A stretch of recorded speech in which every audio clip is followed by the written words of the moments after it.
السلام علیکم میرے پیارے دوستوں اور ساتھیوں، امید کرتا ہوں کہ آپ سب خیریت سے ہوں گے۔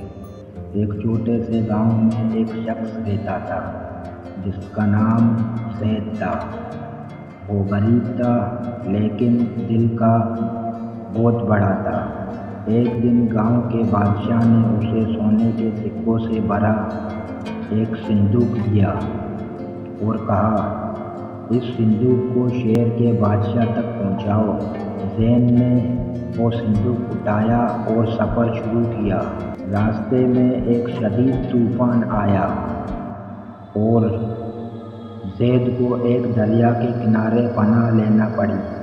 طوفان کے دوران اس نے دیکھا کہ ایک انسان پانی میں ڈوب رہا ہے۔ بغیر کسی سوچ کے زید نے فوراً پانی میں چھلانگ لگا دیا اور اس شخص کو بچا لیا۔ وہ شخص کوئی اور نہیں تھا بلکہ شہر کا بادشاہ تھا۔ بادشاہ نے کہا، تم نے میری جان بچائی، تمہاری وفاداری اور بہادری کی میں ہمیشہ قدر کروں گا۔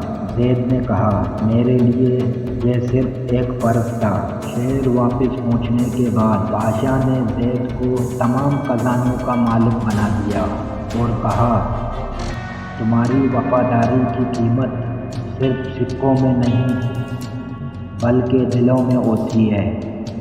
یہ کہانی ہمیں سکھاتی ہے کہ وفاداری اور ایمانداری اور سچائی ہمیشہ جیتتی ہے۔